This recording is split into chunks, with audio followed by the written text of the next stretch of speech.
By January 1971, the Aero Wars were over. NASCAR had effectively banned the high-wing Superbirds and Daytona Chargers by limiting them to a tiny 305 cubic inch engine. Chrysler's dominance was legally neutralized. But while the racetracks went quiet, the styling studios at Plymouth went to war.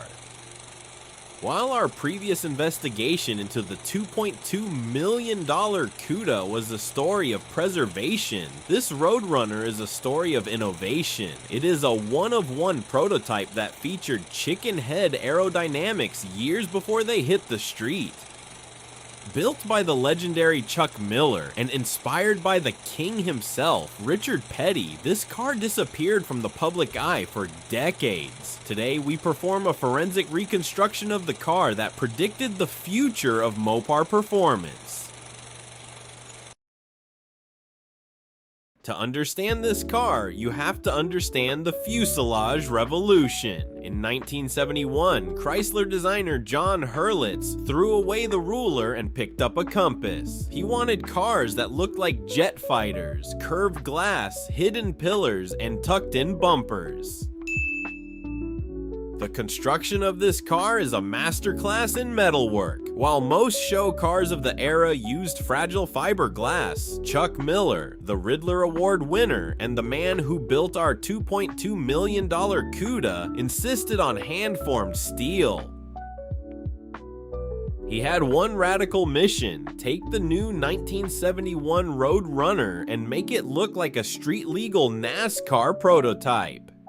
Miller extended the overall length of the car by more than 6 inches. He fabricated a custom molded front end with a built-in roll pan and a hand-formed steel mesh grille that completely hid the quad headlamps. This pointed snout was a direct aerodynamic experiment. Plymouth wanted to see how the new G-Series design handled the wind without the need for a massive rear wing.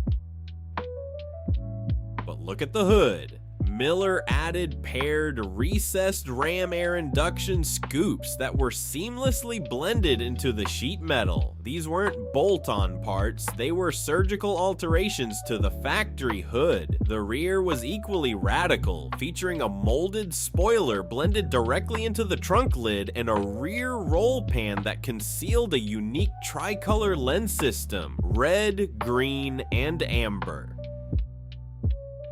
This wasn't just a show car trick, it was a direct response to the NASCAR rules that had just killed the Superbird. Why do collectors call this the chicken head? Because of a detail that would be impossible today. In 1971, Miller replaced the standard side marker lamps with 3-dimensional, vacuum-formed, translucent Roadrunner heads.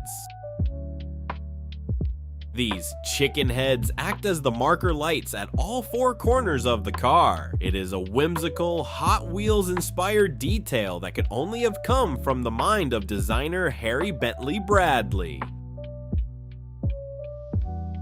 The paint is an orange candy over pearl blend. If you look at the lower brake line of the sheet metal, Miller added a white pearl fade to create a strobic effect as the car moved. The graphics on the side aren't decals, they are hand-painted 3D ribbon graphics that follow the curved lines of the 1971 fuselage body. This car was featured in dozens of Chrysler studio photographs in late 1970, acting as the star of the 1971 factory release. It is currently in totally original, unrestored condition with less than 2,000 miles on the odometer. For 30 years, this car was the jewel of the late Steven Juliano's collection. Juliano didn't just want the cars, he wanted the truth. He tracked down the original build sheets and confirmed that this was a pilot plant chassis, meaning it was built before the public could buy a 1971 model.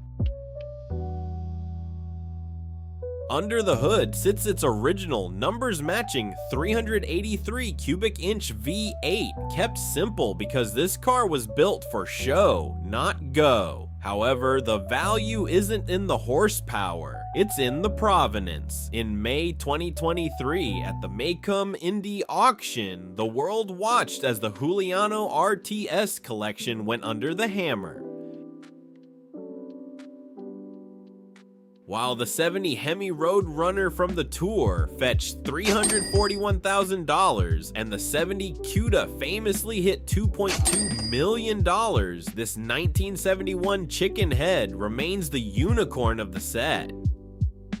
So why the massive gap? It's the forensic difference between innovation and preservation. The Cuda was the ghost with 967 original miles, a time capsule of soot and mystery. The Roadrunner, however, is a monument to industrial design. It is the only car that captures the exact moment Plymouth tried to outdesign the wind itself.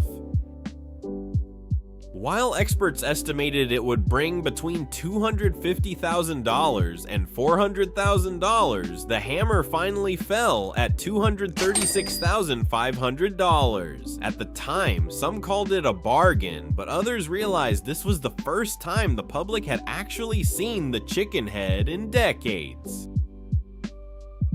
We also have to acknowledge the man behind the curtain. Steven Juliano was more than a collector. He was a forensic librarian. He passed away shortly before these cars returned to the spotlight, and many believe his obsession is the only reason these prototypes weren't lost to a scrapyard in the 1980s. It sold for a staggering amount because collectors realized they weren't buying a car, they were buying a one-of-one piece of industrial art that predicted the NASCAR designs Richard Petty would use to win multiple championships. The 1971 Rapid Transit Road Runner is a survivor of a world that no longer exists. It survived the death of the muscle car era, the 1973 oil crisis, and the crush and burn mentality of the 1980s. It stands as a tribute to Chuck Miller's hands and Steven Juliano's eyes. It is the only one ever constructed, totally original, untouched, forensic proof that Plymouth was dreaming bigger than anyone else in 1971. If you want to see our next investigation into the lost prototype evidence vault, or the Mustang Shorty that escaped a certain death, make sure to subscribe. Join our first 2,000 investigators. Let me know in the comments, does the chicken head snout make the 1971 Roadrunner look better than the 1970 Superbird? Or was this a step too far? I'm your host, and I'll see you at the next discovery.